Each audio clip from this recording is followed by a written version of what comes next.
This is O level की class है जी for physics. बच्चों बच्चों बच्चों बराए मेहरबानी बातें शातें खत्म करेंगे जी। क्या नाम है जी?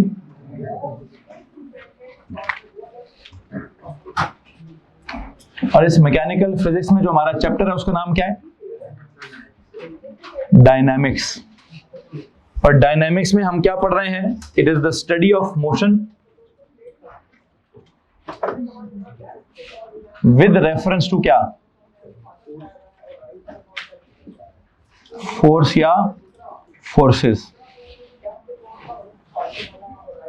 लो जी, it is the study of motion with reference to force या फोर्सेस। ओके, जो असल में टॉपिक मैंने पढ़ाना था ना, पता है मैंने आज आपको कौन सा पढ़ाना है? मैंने आपको पढ़ाना था free fall motion in air. असल टॉपिक क्या था आपको याद है? आपने काइनेमैटिक्स खत्म कहां किया? जरा प्लीज आप काइनेमैटिक्स वाले नोट्स पे जाएं। जो आपने पिछला चैप्टर वो कहां खत्म किया? फ्री फॉल मोशन भी खत्म किया है ना। और आपने उस फ्री फॉल मोशन में क्या पढ़ा है कि सर जी फ्री फॉल मोशन किधर हो रही है? विदाउट एयर या इग्नोरिंग एयर, एयर को इन्वॉल्व किए बगैर आप फ्री फॉल मोशन पढ़ रहे थे। और आपने तब फ्री फॉल मोशन के साथ क्या पढ़ा कि जब भी हम किसी ऑब्जेक्ट को ड्रॉप करेंगे in the gravitational field of any planet, तो प्लीज टेल मी उसको क्या होगा? उसकी इनिशियल स्पीड क्या होगी? जीरो होगी। बच्चों जरा सबके सब बताइए, या आप टेस्ट भी दे चुके हैं इसका, न्यूमेरिकल्स भी कर चुके हैं इसके ढेर सारे, कि उसकी इनिशियल स्पीड क्या होगी? जीरो। जैसे ही ड्रॉप करेंगे क्या होगा? उसकी स्पीड इंक्रीज होगी, मतलब इनिशियल स्पीड जीरो होगी, जैसे ही ड्रॉप करेंगे स्पीड इंक्रीज होगी। स्पीड के इंक्रीज होने का रेट क्या होगा? है 10 मीटर पर। इसका मतलब क्या था कि उसकी एक्सेलरेशन कितनी होगी? और उसकी एक्सेलरेशन की मीनिंग क्या थी? हर 1 सेकंड के बाद स्पीड में कितना इजाफा होता जाएगा। मतलब अगर 0 सेकंड पर स्पीड 0, तो फर्स्ट सेकंड पर स्पीड क्या होगी? 10 मीटर पर सेकंड। फिर दूसरे सेकंड पर स्पीड क्या हो जाएगी? 20 मीटर पर सेकंड। तीसरे सेकंड पर स्पीड क्या हो जाएगी? 30 मीटर पर सेकंड। चौथे सेकंड पर स्पीड क्या हो जाएगी? इसी तरह जितना वो नीचे जाता जाएगा उसकी स्पीड इंक्रीज होती जाएगी। क्या होता जाएगा जी? एट अ रेट ऑफ क्या?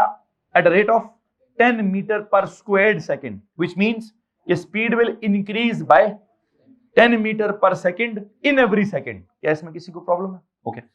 और नीचे जाते थे स्पीड बढ़ रही है बढ़ती जा रही है, और जब तक जमीन नहीं आती तब तक स्पीड कॉन्टिन्यूसली।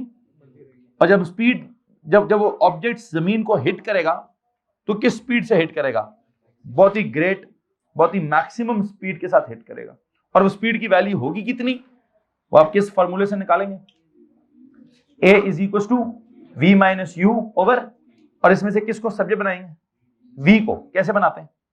T यहां डिवाइड हो रहा है, वहां जाकर AT इक्वल टू क्या? V minus you.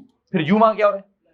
वहां माइनस हो रहा है, यहां लाकर, तो अल्टीमेटली इक्वेशन क्या बनती थी? V equal to U plus, मैं तो समझता हूं आपने जैसे A याद किया ना, A equals V minus U over T, इसी में से V को सब्जेक्ट बनाकर भी रटा मार लें।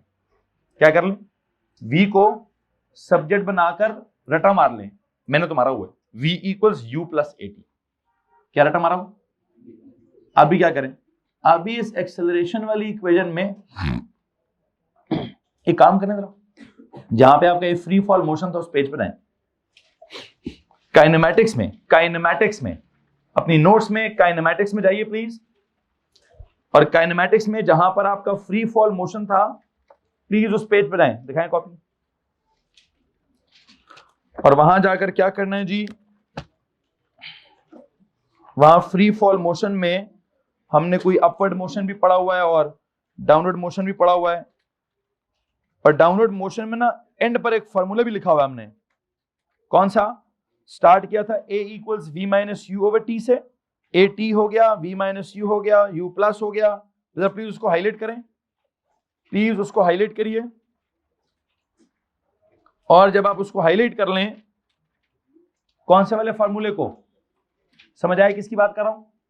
फ्री फॉल मोशन वाले पेज पे जाएं, काइनेमैटिक्स के चैप्टर में फ्री फॉल मोशन वाले पेज पे जाएं, उसके डाउनवर्ड मोशन के कॉलम पे जाएं, उसके डाउनवर्ड मोशन में आपने एक इक्वेशन हाईलाइट की हुई है, कौन सी? v is equal to u plus at, उसको हाईलाइट करें और उसको पेज के हेडर पे लिख दें आकर। अगर उस पेज पे जगह नहीं है तो अगले पेज के हेडर पे लिख दें, या तो उसी पेज के हेडर पे हाईलाइट करके लिखें, और अगर वहां नहीं है जगह तो कहां लिखें? अगले पेज के हेडर पे लिख दें। बात समझ आई कि नहीं है भाई? एक दफा दोबारा रिपीट कर देता हूं। काइनेमैटिक्स वाले चैप्टर में जाना है, उसका आखिरी टॉपिक है फ्री फॉल मोशन, वहां जाना है। उस फ्री फॉल मोशन में एक कॉलम बना हुआ है डाउनवर्ड मोशन वाला, वहां जाना है। उस डाउनवर्ड वाले मोशन में एक इक्वेशन बनी हुई है v equals u plus at, उसको हाईलाइट करना है और उस इक्वेशन को या तो उसी पेज के हेडर पे लिख देना है या उससे जो अगला पेज है उसके हेडर पे लिख देना है। किसी को मसला है इस बात से? Okay, now what? ये लीजिए जनाब साहब, वो जो आपने फ्री फॉल मोशन पढ़ा है बेटा जी, वो तो विदाउट एयर पढ़ा है। वो तो कब पढ़ा है? वो तो विदाउट एयर पढ़ा है आपने, कि एयर तो थी नहीं। आपने तो सिर्फ एक ही, बल्कि आपने तो उस फोर्स को भी इन्वॉल्व नहीं किया। वैसे एक ही फोर्स आपने इन्वॉल्व की हुई है, कौन सी वाली? Gravitational force. आपने फोर्स के हिसाब से भी नहीं किया। किस हिसाब से किए? किस हिसाब से किए? ग्रेविटेशनल एक्सिलरेशन के हिसाब से। आपको याद है ना कि उस चैप्टर में हम क्या करते थे? सर जो भी कर लें, फोर्स का नाम नहीं लेना। ऐसे ही होता था ना, जो मर्जी कर लें, क्या नहीं करा? फोर्स का नाम नहीं लेना। जब हमने वहां पे फोर्स का नाम नहीं लिया तो हमने फिर किस चीज का नाम लिया? हमने वहां ग्रेविटेशनल फील्ड स्ट्रेंथ का नाम लिया, या उसी को क्या बोल दिया? उसी को ग्रेविटेशनल एक्सेलरेशन बोल दिया। क्या इस बात में किसी के पास कोई सवाल है? एनीवन? नहीं? ओके। जब हमने उसको ग्रेविटेशनल एक्सेलरेशन बोला तो हमने कहा जी उसकी वैल्यू क्या है? कांस्टेंट है। कितनी वैल्यू रख दी? 10 क्या? Metre per squared second. फिर उसका मीनिंग निकाल लिया। क्या मीनिंग था? 10 metre per second in every second, मतलब speed will increase by 10 metre per second in. अच्छा लो जी, अब सवाल क्या है? मैंने पिछला पूरा काइनेमैटिक्स रिवाइज करा दिया, यहीं से आगे सवाल ये है, क्या वो सही पढ़ा है? मतलब क्या वो हकीकत पढ़ी है या वो जस्ट इमेजिनरी पढ़ा है? वो तो हमने एक चीज इग्नोर करके पढ़ा है कि एज इफ जमीन के इर्द गिर्द क्या नहीं है, हालांकि जमीन के इर्द गिर्द एक एटमॉस्फेयर की लेयर है। एटमॉस्फेयर मतलब एयर है, एयर मतलब एक गैस है, गैस मतलब एक फ्लूइड है। फ्लूइड के बीच में से जब रुड़ोगे ना, जब उसके बीच में से मूव करोगे तो एक फ्लूइड की क्या होगी? फ्रिक्शन होगी। क्या होगी जनाब साहब? हर फ्लूइड में से, जिस भी किसी फ्लूइड में से जब आप तैरोगे, मतलब पानी में से तैर रहे हो, तब भी एक फ्रिक्शन है। अगर किसी भी फ्लूइड में से मूव करोगे तो क्या होगा? एक फ्रिक्शन का सामना करना पड़ेगा। और वो फ्रिक्शन क्या करेगी क्या नहीं करेगी, वही तो हमने डिस्कस करना है। और उस फ्रिक्शन का इफेक्ट पढ़ने के लिए, या अपने आप को फ्रिक्शन तक पहुंचाने के लिए, या फ्रिक्शन का इफेक्ट पढ़ाने के लिए, मैंने पिछले पूरे 2 हफ्ते आपको डायनेमिक्स खिलाया है। क्या जी? कि फोर्स का प्री ओ लेवल क्या है, वो एन एजेंट, वो पुश और पुल क्या है, an agent to produce acceleration क्या है, the product of mass and acceleration क्या है, the rate of change of momentum क्या है, न्यूटन का पहला लॉ क्या है, न्यूटन का दूसरा लॉ क्या है, न्यूटन का तीसरा लॉ क्या है, टाइप्स ऑफ फोर्सेस क्या है। तो मैं इर्द गिर्द ही घूमता रहा। क्या करने के लिए? आपको बहुत सारी डायनामिक्स से रिलेटेड डिफरेंट किस्म की टर्म्स समझाने के लिए, कि बैलेंस्ड फोर्सेस क्या है, अनबैलेंस्ड फोर्सेस क्या है, रिजल्टेंट फोर्स क्या है। रिजल्टेंट फोर्स 0 हो तो एक्सेलरेशन कितनी होती है? 0 होती है। रिजल्टेंट फोर्स कुछ हो तो एक्सेलरेशन भी कुछ होती है। पता आपको मैंने सारी बातें क्यों पढ़ाई हैं? आज का ये free fall motion in the air वाला टॉपिक पढ़ाने के लिए।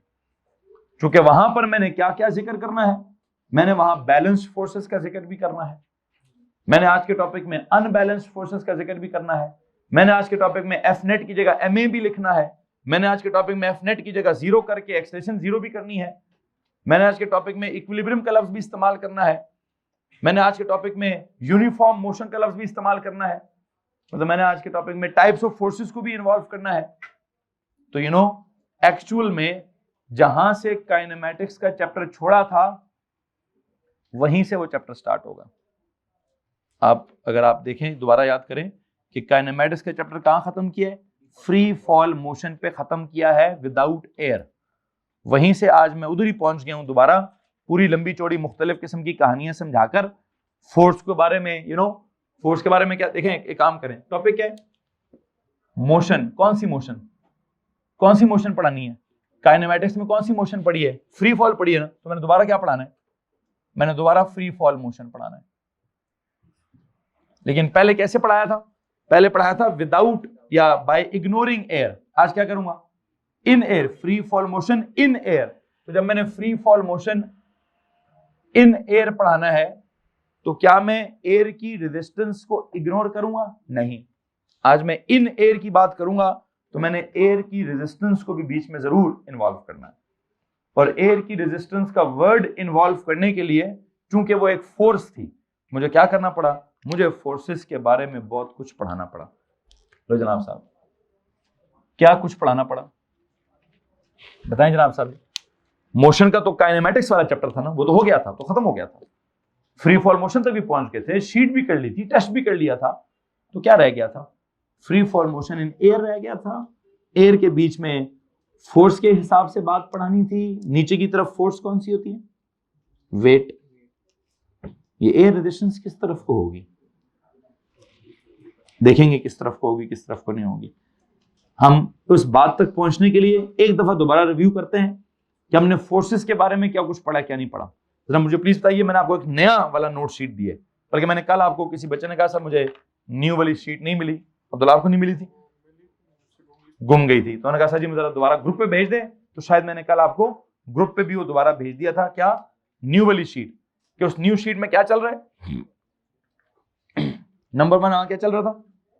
जरा बताएं जनाब साहब। न्यू शीट जरा मुझे दे दें। उस न्यू शीट में O1 लेवल की कोई डेफिनेशन है, पुश और पुल। किसी को मसला उससे कि फोर्स क्या करती है? पुश या पुल करती है। फिर फोर्स एक्सेलरेशन प्रोड्यूस करती है। फिर फोर्स जो है वो product of mass and acceleration के बराबर होती है। फिर जो है वो फोर्स जो है वो क्या बोलते हैं? Rate of change of momentum के बराबर होती है। फिर जो है वो न्यूटन के कुछ लॉज थे बीच में, पहला लॉ, दूसरा लॉ, तीसरा लॉ। पहले लॉ के पता नहीं मैंने कितने वर्जन पढ़ाए हैं। वर्जन ए भी है, वर्जन बी भी है, वर्जन सी भी है, वर्जन डी भी है। मैंने खैर उसके बहुत सारे लॉस वर्जन्स पढ़ाए हैं। फिर दूसरे लॉ के 2-3 वर्जन्स पढ़ाए हैं। एंड यू नो न्यूटन का थर्ड लॉ पढ़ा है। और आई बिलीव जो पिछले नोट्स हैं जहां खत्म होते हैं, वहां से आगे कुछ टाइप्स ऑफ बातें नहीं कर भाई। उसी न्यूटन के थर्ड लॉ के ऊपर क्या लगा हुआ है? बहुत सारे फोर्सेस ड्रॉ हुए हुए हैं। उनमें से जो बिल्कुल वर्टिकली डाउनवर्ड होता है उसको क्या बोलते हैं? उसको वेट बोलते हैं। जो परपेंडिकुलर टू द सरफेस होता है उसको क्या बोलते हैं? उसको रिएक्शन बोलते हैं। लेकिन असल नाम क्या है? Normal contact force. असल नाम क्या है? नाम हमने क्या रखा हुआ है? नाम हमने रिएक्शन, मतलब असल नाम है नॉर्मल कांटेक्ट फोर्स। बोलते क्या है? रिएक्शन। किसी को मसला है? एक और होता है हॉरिजॉन्टल कांटेक्ट फोर्स। उसका नाम क्या होना चाहिए? उसका नाम होता है फ्रिक्शन। क्या होती है असल में क्या होती है? Horizontal contact force. मतलब हॉरिजॉन्टल किसके हॉरिजॉन्टल? सरफेस के हॉरिजॉन्टल। एग्जैक्टली।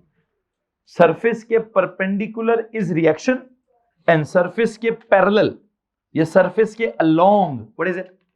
It's friction. ठीक है। अब फ्रिक्शन के बारे में ये आपकी यहां तक बात खत्म हो गई। आपके पास एक पुराने पेजेस हैं, उसका यहां से आगे वाला काम ठीक है। ये दे लीजिए। तो मुझे प्लीज पुराने वाले नोट्स दिखा दीजिए। पुराने नोट्स में जो टाइप्स ऑफ फोर्सेस वाले नोट्स हैं उसमें कोई प्रॉब्लम नहीं है। वेट के बारे में वही बातें हैं जो पहले से थी। ठीक है। फिर उसके बाद नॉर्मल कांटेक्ट के बारे में वही बातें हैं जो सही लिखी हुई हैं। फिर इसका मतलब सिर्फ क्या रिप्लेस करना था? ये टाइप्स ऑफ फोर्सेस से पहले वाले नोट्स मैंने रिप्लेस करने थे। ठीक है। टाइप्स ऑफ फोर्सेस में वेट आ गया। किसी को मसला है? Weight is equal to formula is magnitude is mg, direction is vertically downwards. Done हो गया। Normal contact force symbol is r। अगर वो बिल्कुल यूं पड़ा हो तो r किसके बराबर था? अगर ऑब्जेक्ट यूं जैसे मैं खड़ा हूं तो मेरा r किसके बराबर है? मेरे वेट के बराबर। तो r का फार्मूला भी क्या होगा? mg। लेकिन r की डायरेक्शन किधर होगी? वो डाउनवर्ड नहीं होगी, वो किधर होगी? अपवर्ड। किधर upward? Perpendicular to the surface. इसमें किसी को मसला है? अच्छा। फिर हमने कहा जी अगर कोई धक्का देगा गाड़ी को, या गाड़ी का कोई इंजन होगा, तो जो आगे की तरफ फोर्स लगेगी वो ड्राइविंग फोर्स होगी, और जो डायरेक्शन ऑफ मोशन के ऑपोजिट होगी वो फ्रिक्शन होगी। यहां एक फटा था वैसे। इनमें से एक्शन कौन होगा और रिएक्शन कौन होगा? एक्शन कौन? एक्शन फ्रिक्शन थी। एक्शन क्या था? Action was friction. उसके रिएक्शन में क्या मिला था? उसके रिएक्शन में आगे की तरफ एक पुश मिली थी। मेरी बात याद आ रही कि नहीं आ रही है? हमने कहा था एक्शन पीछे की तरफ है, उसका रिएक्शन आगे की तरफ है, तो जो एक्शन का नाम फ्रिक्शन रखा हुआ था और पता नहीं रिएक्शन का नाम हमने कुछ ड्राइविंग फोर्स रखा था। खैर वाला ड्राइविंग फोर्स हो गई, फिर फ्रिक्शन हो गई। लेकिन फ्रिक्शन में एक बात आपने याद रखनी है, बल्कि 3 बातें याद रखनी है। पहली बात, क्या friction perpendicular to the surface होती है? हाँ या ना? नहीं sir, perpendicular to the surface क्या होता है? आर होता है। नॉर्मल कॉन्टैक्ट फोर्स होता है जिसको रिएक्शन बोलते हैं। फ्रिक्शन इज ऑलवेज क्या? Always parallel to the surface, और you can say along the surface. क्या कह सकते हैं? अलोंग द सरफेस कहते हैं, यहां पैरेलल टू द सरफेस कहते हैं। इसमें कोई प्रॉब्लम है? ओके। फिर फ्रिक्शन के बारे में दूसरी बात ये बताएं, ये 2 सरफेसेस के आपस में रगड़ खाने की वजह से, मतलब जब भी सब रगड़ खा रहे होते हैं, रब कर रहे होते हैं, तो एक तो इसका लेना देना उस रगड़ खाने से भी है। तीसरी बात क्या है कि बंदा अगर आगे जा रहा है तो फ्रिक्शन हमेशा पीछे होगी। फ्रिक्शन हमेशा किधर होगी? ये बात सबसे इंपॉर्टेंट है कि बंदा जिधर जाएगा फ्रिक्शन हमेशा उसके, मतलब मैंने उस दिन भी कहा कि मैंने चलना है तो मैंने पहले पीछे धक्का देना है तो मुझे आगे की तरफ एक पुश मिलेगी। खैर बहरहाल अब इस टॉपिक में से मैं निकलता हूं। अब मैं कह रहा हूं जी गाड़ी चल रही है। अब क्या हो रहा है? गाड़ी चल पड़ी है, रोड पर चल रही है, और रोड पे चलते चलते क्या हो रहा है? रोड पे चलते चलते गाड़ी का ना, वैसे मुझे एक बात बताएं, ड्रॉ नहीं करना, जैसे वैसे पूछना चाहता हूं। इफ आई से दिस इज द रोड, आपने अगर वो वर्कशीट के कुछ सवाल सॉल्व किए, अगर किए हैं, आज नहीं कल चेक करूंगा, वैसे मैं वर्कशीट कल मैं पूरी चेक करूंगा, ठीक है? मैंने आज वो ये क्या कहते हैं free fall motion in air पढ़ा दूंगा, तो कल वाली वर्कशीट पूरी हो जाएगी। अगर मैं कोई एक गाड़ी है, मुझे एक बात बताएं, पेपर में अक्सर सवाल आते हैं ड्रॉ द वेट। किधर वेट ड्रॉ करते हैं हम? कहां से? फ्रॉम द नीचे की तरफ वेट ड्रॉ करते हैं। फिर आता है draw the normal contact force. वो किधर ड्रॉ करते हैं? वो ऊपर ड्रॉ करते हैं। वो मैं कोशिश करता हूं कि सेंटर ऑफ ग्रेविटी से ड्रॉ ना करूं। कहां से ड्रॉ करूं? सरफेस से। कहां से ड्रॉ करते हैं जी हम? जहां उसका सरफेस होता है ना, वहां से मैं उसका एरो, ये जो वेट था, वेट का एरो मैंने कहां से स्टार्ट किए? सेंटर से। लेकिन नॉर्मल कॉन्टैक्ट फोर्स का एरो मैं कहां से स्टार्ट कर रहा हूं? सरफेस से। किधर? ऊपर की तरफ। 2 फोर्सेस होगी। अब अगर मैं कोई इसमें कोई इंजन विंजन है, क्या जी? कोई इंजन है जो क्या कर रहा है, जो इसको ना आगे की तरफ कोई ड्राइविंग, अगर मैं कोई ये आगे, ये ड्राइविंग फोर्स है, क्या है? इसको तो मैंने W कह दिया, इसको मैंने R कह दिया। ये कौन है? अब आपसे एक सवाल है, फ्रिक्शनल फोर्स किधर होगी? बल्कि एक और चीज भी है, एक और चीज भी है, ये जा किधर है? इसका डायरेक्शन ऑफ मोशन किधर है?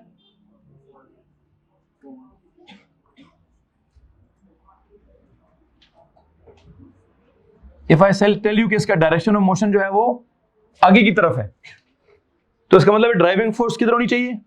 आगे होनी चाहिए। तो फ्रिक्शनल फोर्स किधर होनी चाहिए? पीछे होनी चाहिए। और फ्रिक्शन फोर्स एक नहीं होंगी, कितनी होंगी? किधर किधर? एक होगी सरफेस वाली फ्रिक्शन, और एक होगी हवा वाली जो सामने से फ्रिक्शन आ रही है। एक होगी सरफेस वाली फ्रिक्शन, वो किधर होगी? इधर। इधर क्या करूं? इधर एक लाइन ड्रॉ करें, एरो किधर करूं? पीछे की तरफ। कि जब भी क्या होगा, डायरेक्शन ऑफ मोशन आगे होगी तो फ्रिक्शन की फोर्स, ये कौन सा फ्रिक्शन मैंने ड्रॉ किया? ये मैंने ड्रॉ किया सरफेस वाला फ्रिक्शन। कौन सा वाला फ्रिक्शन? मैं सब स्क्रिप्ट में क्या लिख दिए?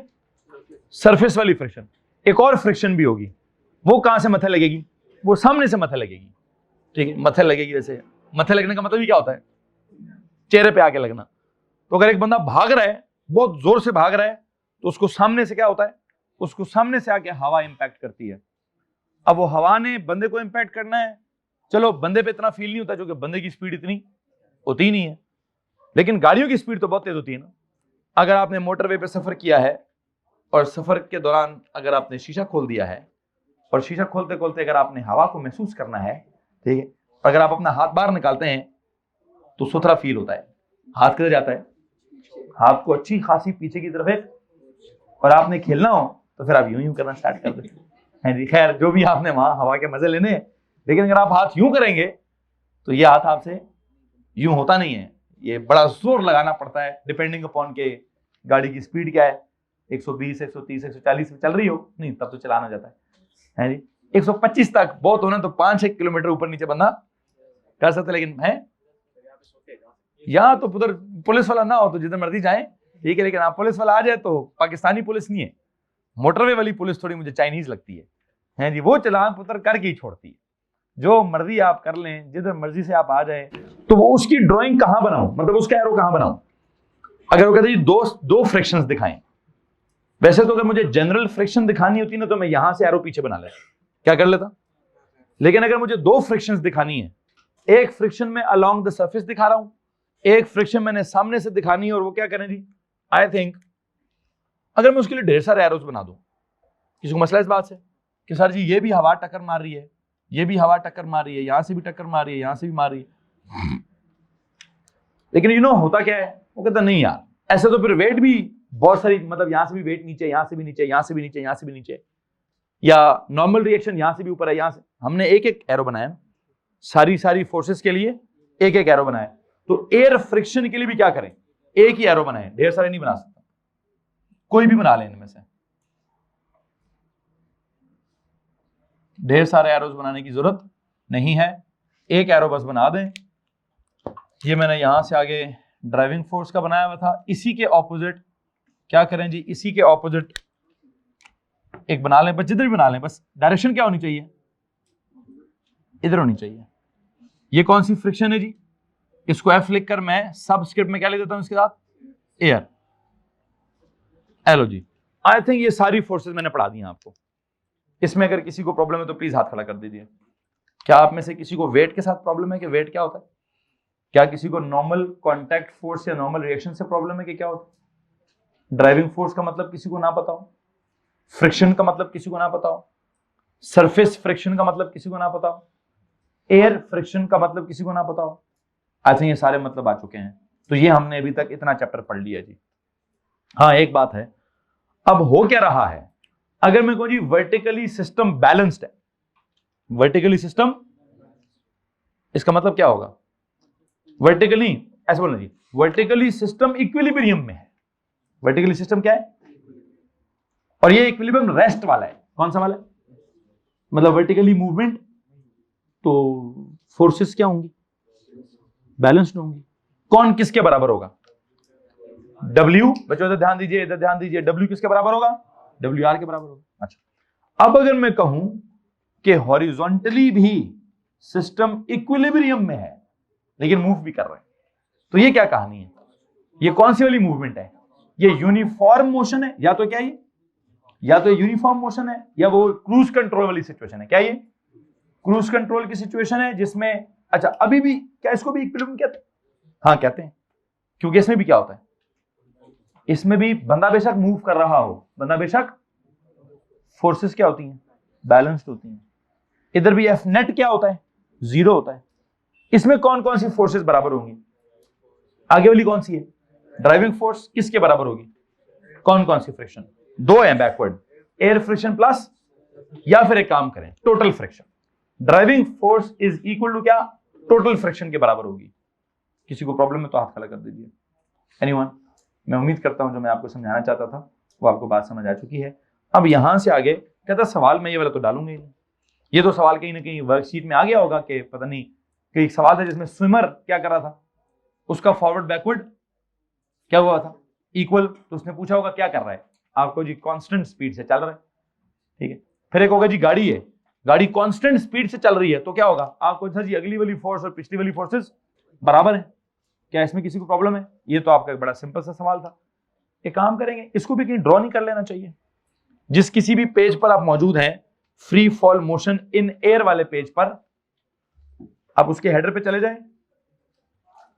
जिस भी किसी पेज पर आप आज के लेक्चर के नोट्स बनाएंगे for free fall motion in air, I would like कि आप उसके हेडर पर क्या कर लीजिए, आप उसके हेडर पर ये वाला ड्राइंग जरा बना लीजिए।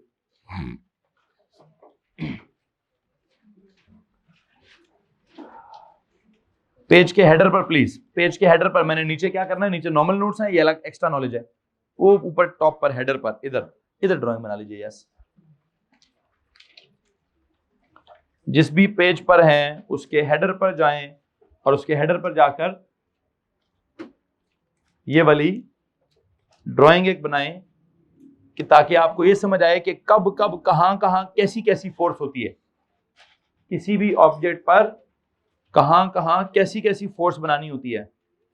दोबारा सुन लीजिए, ऑब्जेक्ट के सेंटर से, ऑब्जेक्ट के किधर, सेंटर से नीचे की तरफ क्या बनाना होता है, वेट बनाना होता है। फिर जो सरफेस, जिस सरफेस को ऑब्जेक्ट टच कर रहा है, वहां से क्या होता है, वहां से ऊपर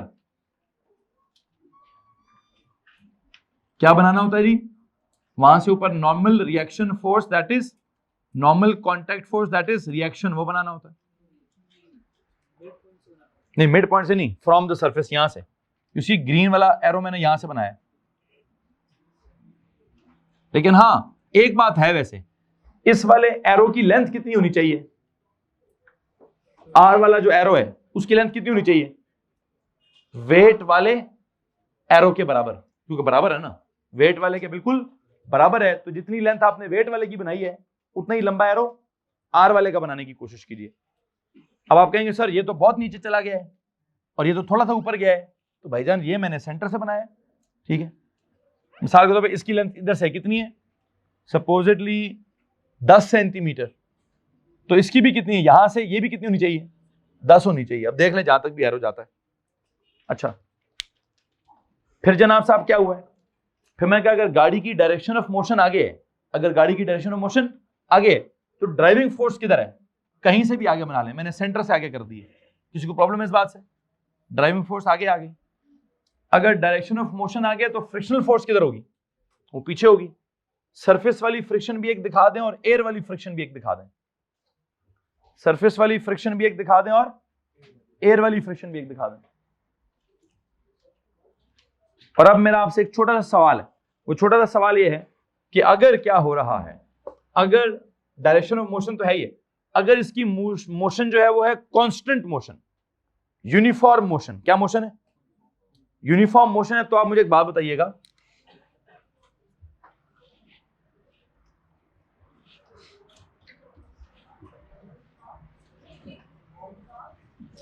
can you please tell me uniform motion का मतलब क्या होगा, इसकी वेलोसिटी कैसी है, कांस्टेंट वेलोसिटी है।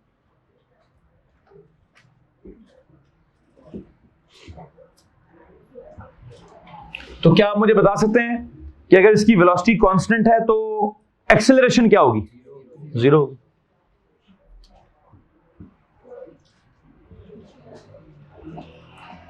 अगर एक्सेलरेशन 0 है तो एफ नेट क्या होगा, एफ नेट 0 होगा।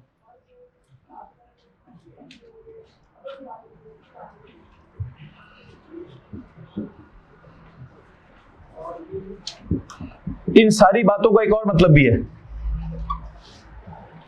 कि अगर यूनिफॉर्म मोशन में था या कांस्टेंट वेलोसिटी में था, अच्छा यूनिफॉर्म मोशन में तो किस में होगा, इक्विलिब्रियम में होगा। इक्विलिब्रियम में है तो फोर्सेस क्या होंगी, फोर्सेस आर बैलेंस्ड। अगर बैलेंस्ड फोर्सेस है तो क्या होगा, इसका मतलब अपवर्ड डाउनवर्ड के बराबर होगा, फॉरवर्ड अपवर्ड फोर्सेस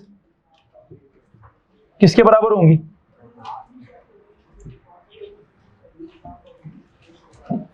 और फॉरवर्ड फोर्सेस किसके बराबर होंगी,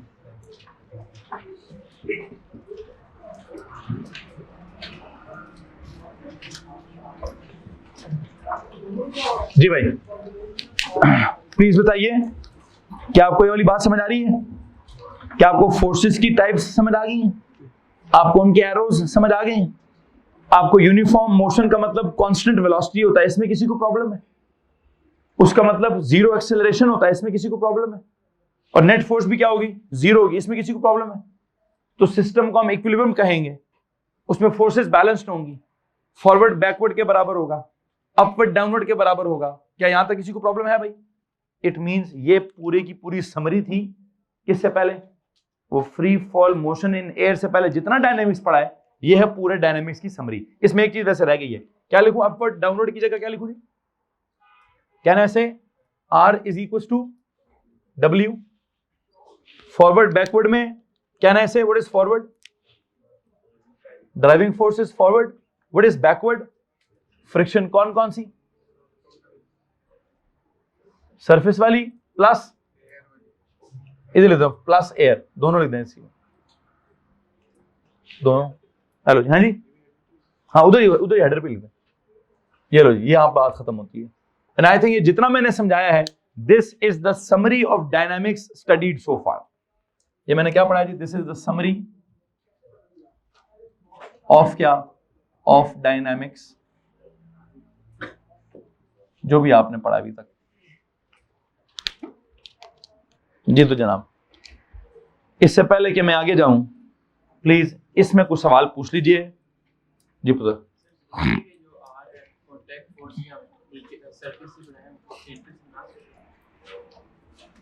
कोशिश करें सरफेस से बनाएं, वेट को सेंटर से बनाएं और आर को सरफेस से बनाएं. लेकिन अगर आप वैसे वेट का सवाल आता तो कहां से ड्रॉ करना है? वेट के लिए सेंटर ऑफ ग्रेविटी को मेंशन करना जरूरी है, आर के लिए जरूरी नहीं है. आप कहीं से भी बना सकते हैं. मेरी कोशिश होती है कि मैं सरफेस से ऊपर बना लूं. ठीक है. बहरहाल यहां तक अगर किसी के पास कोई परेशानी है जी, मतलब अगर यूनिफॉर्म मोशन हुई तब, अगर यूनिफॉर्म मोशन हुई तो ये इक्वेशंस होंगी. लेकिन अगर एक्सेलरेशन हुई तो क्या होगा? तो क्या होना जरूरी है? तो सर जी ड्राइविंग फोर्स का ज्यादा होना जरूरी है. और अगर डिसेलरेशन हुई, ब्रेक मारनी है, तो किसका ज्यादा होना जरूरी है? तो फ्रिक्शन का ज्यादा होना जरूरी है. You get my point? तो वो तो डिफरेंट, वो तो सिचुएशन में डिपेंड करता है. मैं तो जनरली क्या पढ़ा रहा हूं? यूनिफॉर्म मोशन पढ़ा रहा हूं. क्या पढ़ा रहा हूं? यूनिफॉर्म मोशन में यही सब कुछ होगा. लेकिन अगर क्या हुआ, एक्सेलरेटेड मोशन हुई, तो कुछ तो ऐसा होना चाहिए कि अगली वाली फोर्स क्या हो जाए? ज्यादा हो जाए. और अगर डिसेलरेशन वाली मोशन हुई तो कुछ तो ऐसा होना चाहिए कि पिछली वाली फोर्स वो ज्यादा हो जाए. मतलब अब एक के लिए एक्सेलेरेटर का बटन पेडल होता है और एक के लिए ब्रेक वाला पेडल होता है. जब आप एक्सेलेरेटर वाला पेडल दबाते हैं तो कोई तो ऐसी साइंस होती है जिससे क्या ज्यादा होता है? अगली वाली फोर्स ज्यादा होती है, ड्राइविंग फोर्स ज्यादा होती है. जब आप ब्रेक वाला पेडल दबाते हैं तो कुछ तो ऐसा होता है जिससे क्या होता है? जिससे फ्रिक्शन वाली फोर्स ज्यादा होती है. अब वो कैसे फ्रिक्शन वाली फोर्स ज्यादा होती है, कैसे ड्राइविंग वाली फोर्स ज्यादा होती है, मैं इस कटे में नहीं चलना चाहता. मैं बस इतनी बात पढ़ाकर इधर जाऊंगा. ये मेरा टॉपिक है, इसका मैं एक एक पार्ट समझाऊंगा. गाड़ी में किस किस लम्हे पर क्या क्या हो रहा है, मैं उसकी ज्यादा मूवमेंट में डिस्कशन मैं नहीं लेके जाऊंगा. हाँ, इसके एक एक लम्हे में क्या हो रहा था, ये मेरा टॉपिक है. मैं इसका स्टार्टिंग से लेकर एंड तक एक एक पॉइंट समझाऊंगा. इसका मैं एक एक पॉइंट नहीं समझाऊंगा अभी. ठीक है. आप इसका मुझसे कुछ पूछने लगे थे, मैं वो नहीं एक्सप्लेन करूंगा. वो मैंने ए लेवल में एक्सप्लेन करना है. जो आपका सवाल है उसको मैं यहां ले जाता हूं, यहां ले जाता हूं. टाइल बहुत स्मूथ है, लेकिन जो उसके ऊपर चल रहा है उसका सरफेस बड़ा रफ है. तो दोनों की रफनेस की बात होगी, एक की नहीं. किसकी? दोनों. जो भी ऑब्जेक्ट्स रगड़ खा रहे हैं उन दोनों की रफनेस मैटर करती है. और जो एयर वाली फ्रिक्शन है ये किस पे डिपेंड करती है? It depends upon what? Upon the speed of क्या? Of object. ये सरफेस जितना रफ होगा सरफेस फ्रिक्शन उतनी ज्यादा होगी. और ये एयर वाली फ्रिक्शन कब होगी? सर जी एयर वाली फ्रिक्शन किस पे डिपेंड करती है? जितना तेज स्पीड होगी उतना एयर की फ्रिक्शन ज्यादा होती जाएगी. क्या इसमें किसी को प्रॉब्लम है? अब मैंने इक्वेशन तो नहीं बनानी ना, मैंने इक्वेशन सिर्फ वेट की बनानी थी, mg काफी है. मैं अब आगे फोर्सेस की एक इक्वेशन बना तो दी है ma वाली, फिर एक बना भी दी है वो even delta p over t वाली बना दी है. अब फ्रिक्शन की जो इक्वेशन बनानी है वो मैं ए लेवल में बनाऊंगा. एक यहाँ डायरेक्ट प्रोपोर्शनैलिटी रफनेस के साथ आ जाएगी, एक यहाँ डायरेक्ट प्रोपोर्शनैलिटी स्पीड के साथ आ जाएगी. तो मैंने ए लेवल में एक फ्रिक्शन का अलग फॉर्मूला बनाना है और इस वाली फ्रिक्शन का, अब ए लेवल तो नहीं हो रहा, ओ लेवल हो रहा है. बस इतनी जुमला लिखकर मैं यहाँ इसको ब्रेक मारना चाहता हूँ. लेकिन हाँ एक बात बस जरूरी है कि जितनी स्पीड ज्यादा होती है एयर फ्रिक्शन उतनी ज्यादा होती है. क्या यहां तक किसी को प्रॉब्लम है जी? है? हवा पे क्या डिपेंड करें?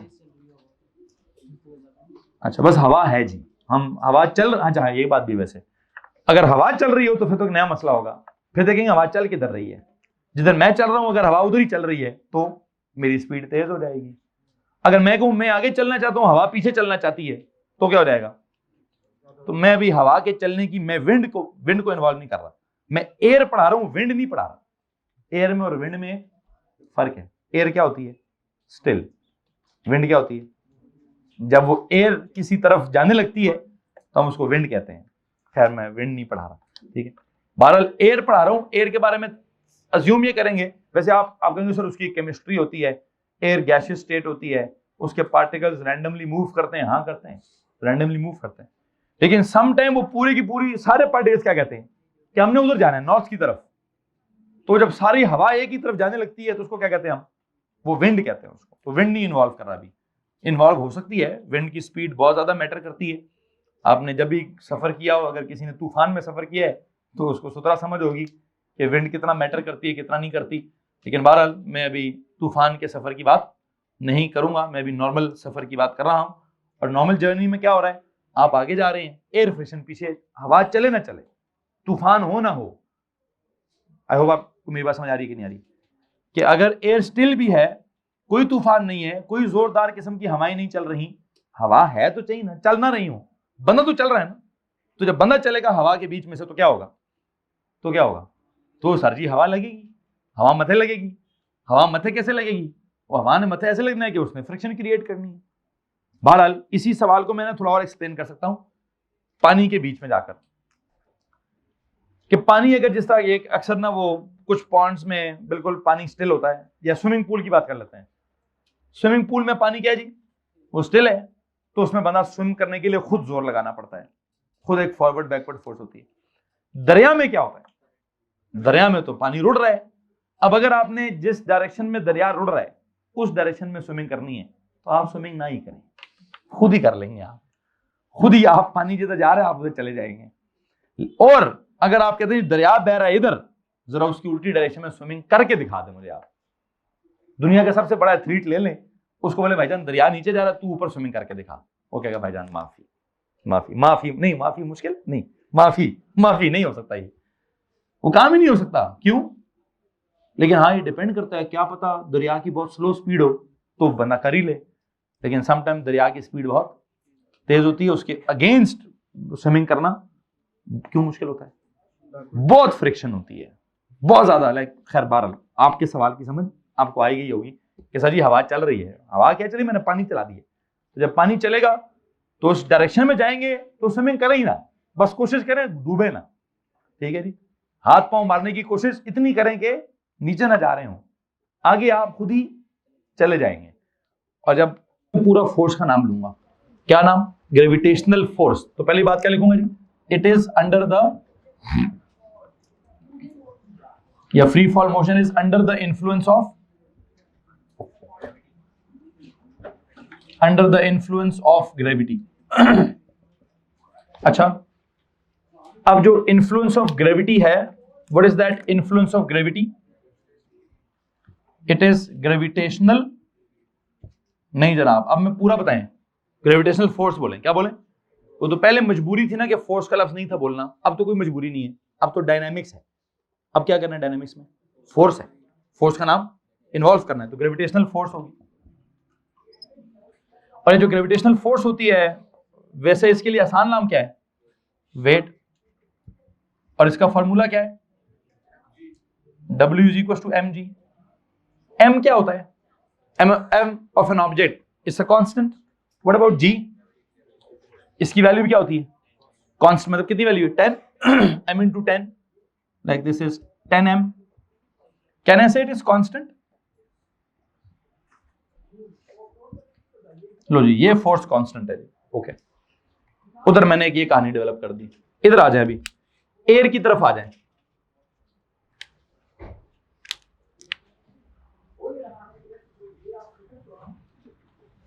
What is air? एयर एक फ्लूइड है कि नहीं? एयर एक मीडियम है, किस किस्म का? गैसियस मीडियम है, जिसको आप फ्लूइड भी कह सकते हैं, ठीक है, या इसको आप कहते हैं फ्लूइड कह दें,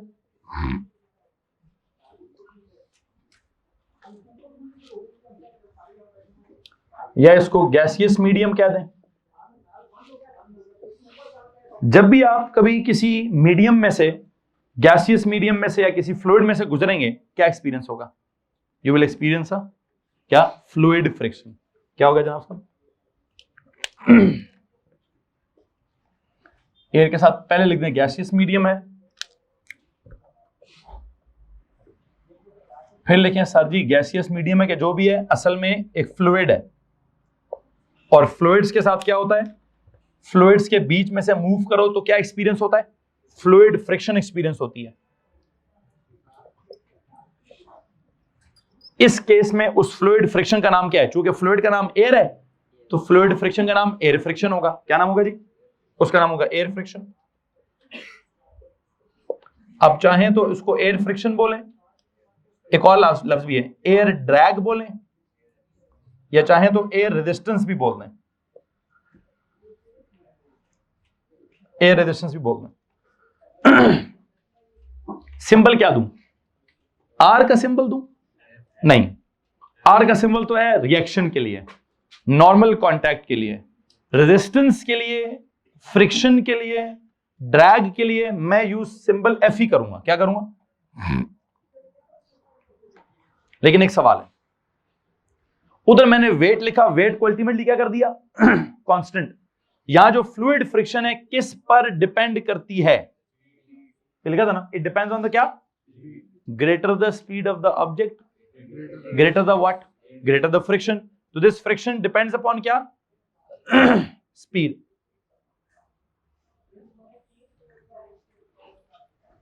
तो अगर मैं कहूं स्पीड ज्यादा हो रही है तो फ्रिक्शन भी क्या होगी, तो यहां एक छोटा नोट लिखिए, greater the speed greater the friction greater the air friction. Speed ज्यादा होगी तो एयर फ्रिक्शन भी ज्यादा होगी।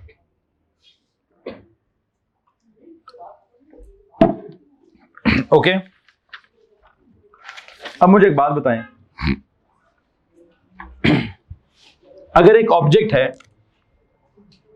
ये तो चले आपने जो नोट्स लिखने थे लिख दिए, अब मैं इनके नीचे क्या लिखवाना चाहता हूं, an object dropped in what, an object is dropped in air. क्या जनाब कर दिए, ड्रॉप्ड इन एयर कर दिया है, तो प्लीज बताइए उसको इनिशियली क्या होगा, उसको अल्टीमेटली क्या होगा, और उसको दरमियान में क्या होगा।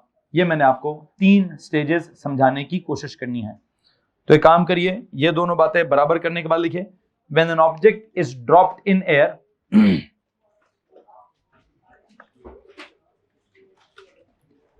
when an object is dropped in air,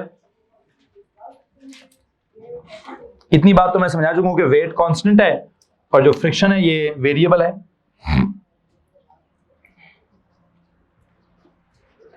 wait के साथ नीचे कांस्टेंट लिखें, फ्रिक्शन के साथ वेरिएबल लिखें। वापस आ जाएं, क्या लिखा आपने, when an object is dropped in air, comma लगा के लिखिए, बल्कि एक काम करें, आपने कहा when an object is dropped in air, उससे पहले लिखें explain what happens when an object is dropped in air. सवाल बना दें, explain what happens when an object is dropped in air. Explain what happens when an object is dropped in air. Explain what happens when an object is dropped in air. Explain what happens when an object is dropped in air. लो जी, इसकी explanation देना चाहता हूं अभी मैं। Explain what happens when an object is dropped in air. इसके लिए ना मैं आपको 3 स्टेजेस पढ़ाऊंगा, इनिशियली कुछ और, दरमियान में कुछ और अल्टीमेटली कुछ और। ठीक है जी,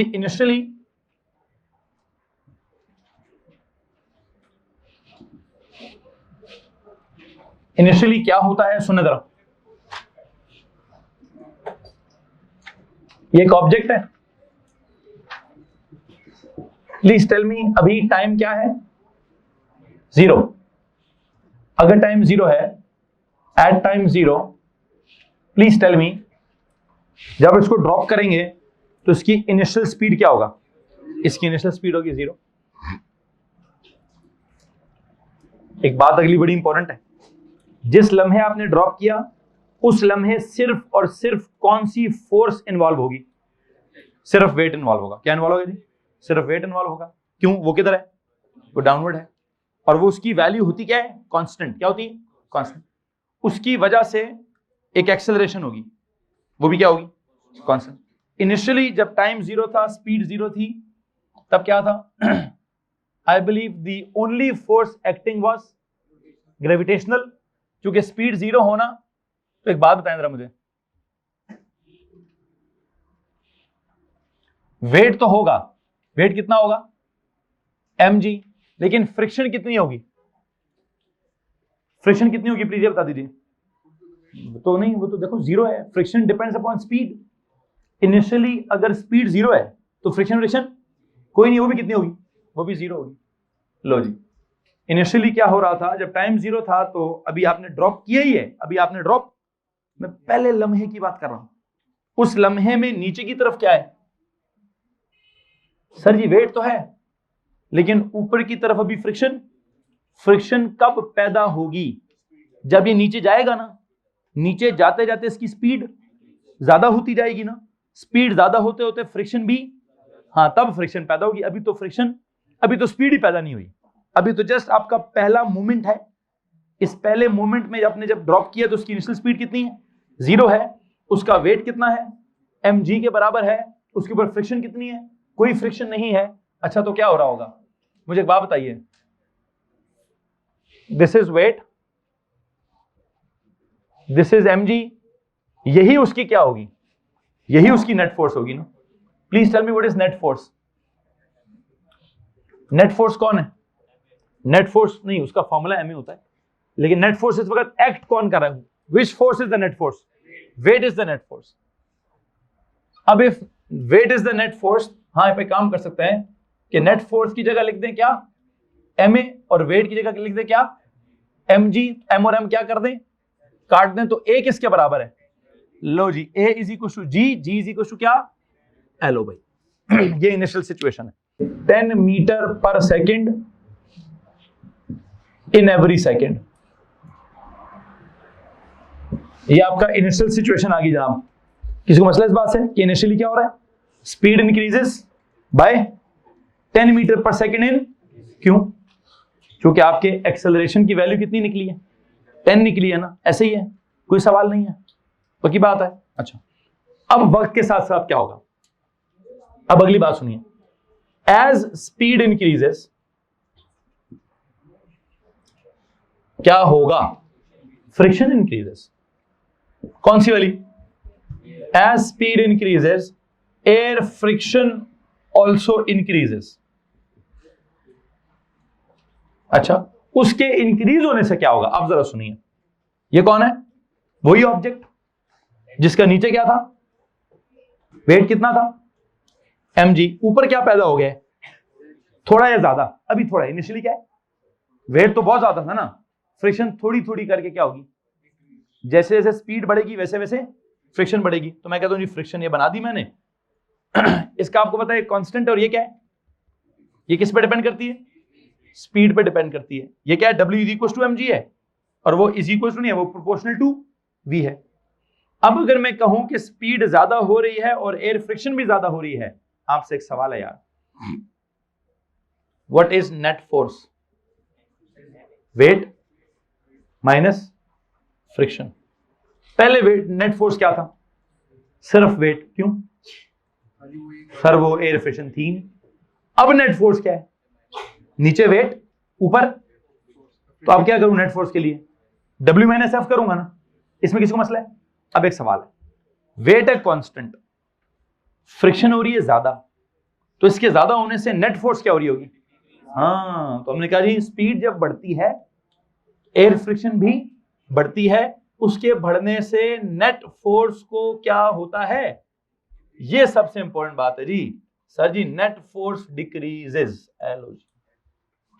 क्या हो रहा है, नेट फोर्स, क्यों नेट फोर्स क्यों डिक्रीज हो रही है, बंदा जा रहा है नीचे, स्पीड उसकी क्या हो रही है, इसमें कोई प्रॉब्लम है, स्पीड ज्यादा हो रही है ना, श्योर, स्पीड के ज्यादा होने से फ्रिक्शन क्या हो रही है, ज्यादा हो रही है, फ्रिक्शन के ज्यादा होने से, अब फ्रिक्शन है किधर, बंदा जा रहा है नीचे, फ्रिक्शन किधर है, ऊपर।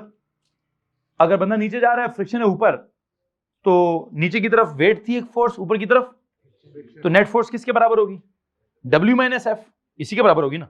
अब अगर मैंने वेट में से फ्रिक्शन को निकालना है, इनिशियली मैंने बिल्कुल पहले वाले में मैं कहता हूं जी वेट है 100, वेट कितना है और फ्रिक्शन कितनी थी पहले पॉइंट पे 0, कितनी, what is this 100 minus 0 100।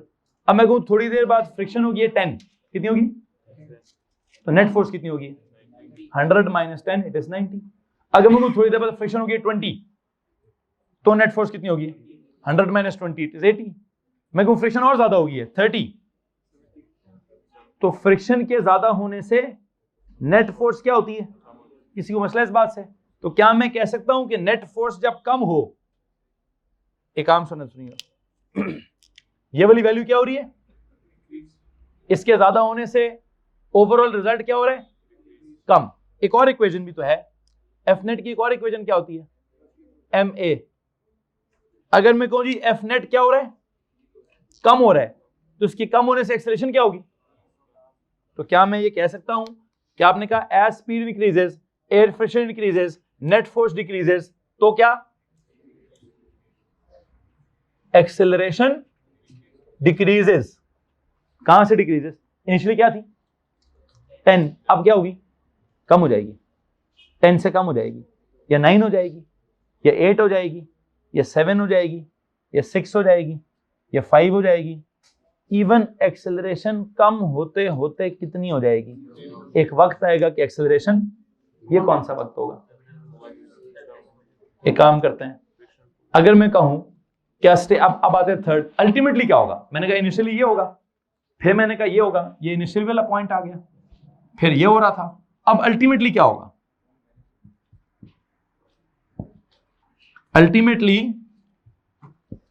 a stage comes when what,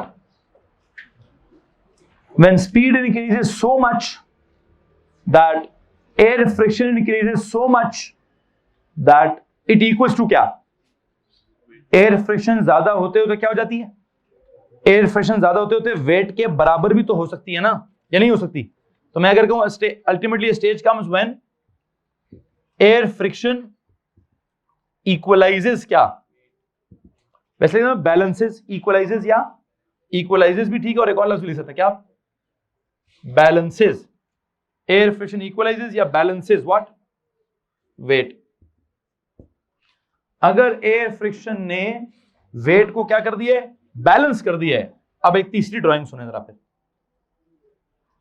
जितना क्या होगा वेट वाला एरो, उतना ही क्या होगा फ्रिक्शन वाला एरो। तो अगर मैं कहूं अब बताएं एफ नेट क्या है, F net is equal to weight minus friction. अगर दोनों बराबर हैं तो क्या जवाब आएगा, है अगर दोनों बराबर हैं तो जवाब क्या आएगा, if both are equal then it will be क्या, देन इट विल बी 0। तो मैं कहता हूं a stage comes when air friction equalizes the weight, then क्या होता है, देन नेट फोर्स इज 0। और अगर नेट फोर्स 0 हो जाए तो फिर एक्सेलरेशन भी क्या हो जाती है, फिर एक्सेलरेशन भी 0 हो जाती है।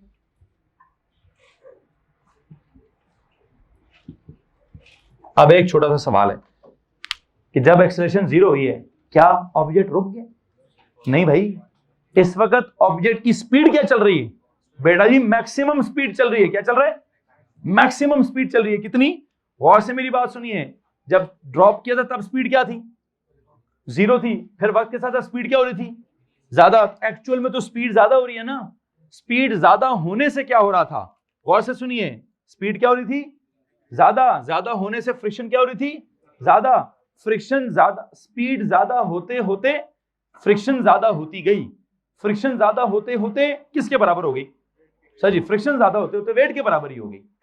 तो जब फ्रिक्शन ज्यादा होते होते वेट के बराबर हो गई तो क्या हुआ, स्पीड मैक्सिमम हो गई और फोर्सेस बैलेंस हो गई। तो जो बात समझ आ रही है कि नहीं, स्पीड क्या हो रही है इंक्रीज, लेकिन साथ साथ नेट फोर्स क्या हो रही थी डिक्रीज।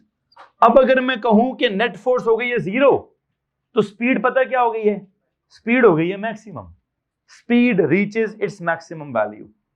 हमने क्या कहा, अल्टीमेटली स्टेज कम्स व्हेन, या तो आप पहले कहते थे when speed reaches its maximum value, लेकिन मैं एंड पे कहूंगा वो, मैंने कहा स्पीड इंक्रीज हो रही है, एयर फ्रिक्शन इंक्रीज हो रही है, उस वजह से नेट फोर्स डिक्रीज हो रही है, एक्सेलरेशन भी डिक्रीज हो रही है, फिर मैंने कहा करते करते एक वक्त ऐसा आएगा कि एयर फ्रिक्शन इतनी ज्यादा हो जाएगी, कितनी ज्यादा, कि वेट के बराबर हो जाएगी।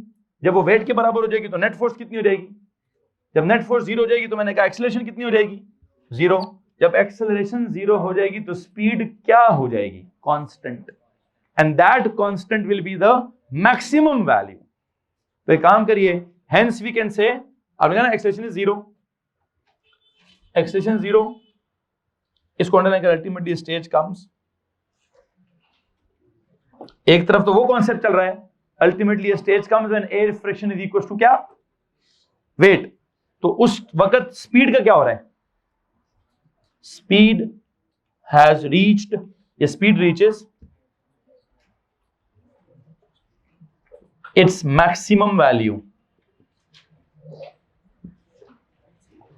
और उसको कहते हैं क्या है, टर्मिनल वेलोसिटी, ये terminal speed, that is known as क्या, ठीक है जी, speed reaches its maximum value, that is known as क्या जनाब साहब, टर्मिनल स्पीड ही बोले फिल वक्त, क्योंकि मैं तो स्पीड पढ़ा रहा हूं तो मेरी टर्मिनल स्पीड आ गई। टर्मिनल का वैसे मतलब क्या होता है, आखिरी, आई होप आपने पढ़ा टर्मिनल का वर्ड, ये डेवो टर्मिनल क्या मतलब है इसका, बस टर्मिनल, यहां से वहां से बस नहीं चलती भी है, रुकती भी है, वहां एंड हो जाता है, ठीक है जी। खैर टर्मिनल का वर्ड एंड के लिए इस्तेमाल होता है, किसी भी एंड के लिए। आई बिलीव स्पीड की स्टार्टिंग वैल्यू क्या थी, एंडिंग वैल्यू क्या है, मैक्सिमम, और जो एंडिंग वैल्यू मैक्सिमम है उसको हम क्या बोलते हैं, टर्मिनल स्पीड बोलते हैं। क्या बोलते हैं जनाब। खैर बहरहाल यहां से आगे मैं इंशाल्लाह नेक्स्ट लेक्चर में कराऊंगा।